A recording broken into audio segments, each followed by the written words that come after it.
আসসালামু আলাইকুম ভিউয়ার্স, আশা করি সবাই সুস্থ আছেন। দর্শক, রাশিয়ার অস্ত্র সরঞ্জামে সজ্জিত ইরানের প্রতিরক্ষা ব্যবস্থা। রাশিয়ার অস্ত্র নির্মাতা প্রতিষ্ঠান এনপিপি স্টার্টের আমন্ত্রণে গত মাসে ইরানের একটি প্রতিনিধি দল মস্কো সফর করেছিল। গুরুত্বপূর্ণ এই সফরের উদ্দেশ্য ছিল অস্ত্র তৈরির কারখানাগুলো থেকে দরকারি সরঞ্জাম কেনা। ইরানি প্রতিনিধি দলে থাকা 17 জন সদস্যকে খাবার ও সাংস্কৃতিক অনুষ্ঠানের মাধ্যমে আপ্যায়ন করা হয়। সফরের শেষ দিন যান অস্ত্র কারখানায়। আর এইসব অস্ত্রের জন্য ইরান দীর্ঘদিন ধরে অপেক্ষা করে আসছিল। এর মধ্যে ছিল রাশিয়ার উন্নত আকাশ প্রতিরক্ষা ব্যবস্থা, যা শত্রু যুদ্ধবিমানকে শনাক্ত করে উড়িয়ে দিতে পারে। ইউক্রেনে হামলার কারণে যুক্তরাষ্ট্রের নিষেধাজ্ঞার আওতায় থাকা রাশিয়ার ইয়েকাতেরিনবার্গের ওই অস্ত্র কারখানায় মোবাইল লঞ্চার, বিমান বিধ্বংসী অস্ত্র ছাড়াও রাশিয়ার উন্নত S-400 আকাশ প্রতিরক্ষা ব্যবস্থা তৈরি হয়। রুশ এই আকাশ প্রতিরক্ষা ব্যবস্থাকে রাডার ফাঁকি দিতে সক্ষম, মার্কিন ও ইসরায়েলি যুদ্ধবিমান শনাক্ত ও ধ্বংস করার উপযোগী বলে মূল্যায়ন করেছে সামরিক বিশেষজ্ঞরা। গত ফেব্রুয়ারি মাসে হ্যাকার গ্রুপের ফাঁস করা রুশ নথি ও ইরানের কিছু ইমেইল অনুযায়ী ইরানি কর্মকর্তাদের মার্চ মাসের রাশিয়া সফরের উদ্দেশ্য ছিল বৈজ্ঞানিক ও প্রযুক্তিগত সম্ভাবনা খতিয়ে দেখার পাশাপাশি রাশিয়ার পক্ষ থেকে ইরানকে কতটা উৎপাদন সক্ষম করে তোলা সম্ভব তা খতিয়ে দেখা। এই সফরের পর রাশিয়ার কাছ থেকে ইরান সরাসরি কোনো অস্ত্র কিনছে না তা অবশ্য জানা যায়নি, কিন্তু গোয়েন্দা কর্মকর্তারা বলেছেন এ সফরের মধ্য দিয়ে দুই দেশের কৌশলগত অংশীদারিত্ব গভীর হয়েছে। ইসরায়েল গত শনিবারে ইরানের হামলার পর সম্ভাব্য পাল্টা হামলার আগে রাশিয়া ইরান জোট গুরুত্বপূর্ণ হয়ে উঠতে পারে। তবে রাশিয়ার সবচেয়ে উন্নত Su-35 যুদ্ধবিমান ইরানকে দেওয়া হয়েছে কিনা তার এখনও কোনো প্রমাণ নেই।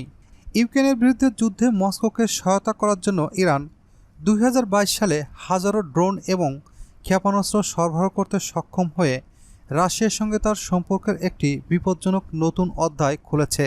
তবে তাদের মধ্যে সম্পর্কের এই গভীরতা মস্কো ও তেহরানের মধ্যে চুক্তি শক্ত করতে সহায়তা করেছে। যুক্তরাষ্ট্র, ইউরোপীয় এবং মধ্যপ্রাচ্যের গোয়েন্দা কর্মকর্তারা নাম প্রকাশ না করে বলেছেন, রাশিয়া তার মিত্রকে উন্নত যুদ্ধবিমান ও আকাশ প্রতিরক্ষা ব্যবস্থা দিয়ে সাহায্য করার প্রতিশ্রুতি দিয়েছে। এতে ইসরায়েল বা যুক্তরাষ্ট্রের সম্ভাব্য কোনো বিমান হামলায় প্রতিরক্ষা মজবুত করতে পারবে তেহরান। বিশেষজ্ঞরা বলছে, মস্কোর পক্ষ থেকে কতগুলো আকাশ প্রতিরক্ষা ব্যবস্থা দেওয়া হয়েছে বা কতগুলো ইরানে বসানো হয়েছে তা জানা যায়নি। তবে রাশিয়ার প্রযুক্তি ইরানকে আরও শক্তিশালী ইসরায়েলি প্রতিপক্ষ তৈরি করতে পারে। এই অস্ত্র চুক্তি দুই দেশের জন্যই এখন সুফল বয়ে আনছে। বিশেষজ্ঞরা আর বলছেন, এখন দুই দেশের সম্পর্ক আর ক্রেতা বিক্রেতার মধ্যে সৌহার্দ্য নেই, যেখানে রাশিয়া সব সুবিধা পাবে। ইরানও এখন এর পরিবর্তনের ফল পেতে শুরু করেছে। তবে সম্পর্ক কেবল জিনিসপত্রের আদান প্রদানে আটকে নেই, তারা এখন মেধা বিনিময়ের মতো সুবিধাও পেতে শুরু করেছে।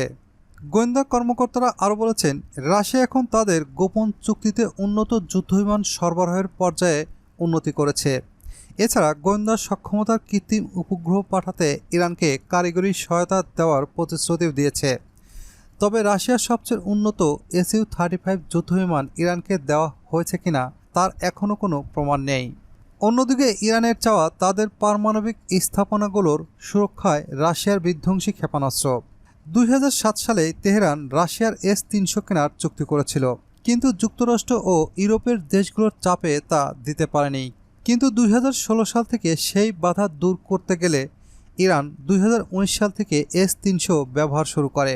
এরপর থেকে S-400 নিতে উৎসাহী হয় ইরান, কিন্তু রাশিয়া এগুলো তেহরানকে দিয়েছে কিনা তা স্পষ্ট নয়।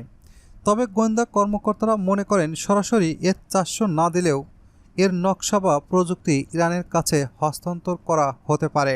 যদি ইরান প্রতিরক্ষা ব্যবস্থা পেয়ে থাকে, তবে ইরানের পাথুরে পর্বতগুলোর খাঁচে ভূগর্ভস্থ পারমাণবিক স্থাপনাগুলো আরও সুরক্ষিত হবে। যুক্তরাষ্ট্রের ওয়াশিংটন ভিত্তিক গবেষণা প্রতিষ্ঠান বলেছেন, রাশিয়ার এসব অস্ত্রে ইরানের আকাশ আরও বিপজ্জনক এলাকা হয়ে উঠবে। এদিকে সম্প্রতি রাশিয়া এবং ইরান যৌথভাবে নতুন ধরনের চালকবিহীন ড্রোন তৈরি শুরু করেছে। গোয়েন্দা কর্মকর্তা ও ফাঁস হওয়া নথিতে এসব তথ্য সামনে এসেছে। এসব নথি ওয়াশিংটন পোস্ট অবশ্যই যাচাই করতে পারেনি, তবে বাইডেন প্রশাসনের কর্মকর্তারা বলেছে তারা এসব নথির যথার্থই যাচাই করেছে। রাশিয়া ও ইরান অবশ্য এ নিয়ে কোনো মন্তব্য করেনি।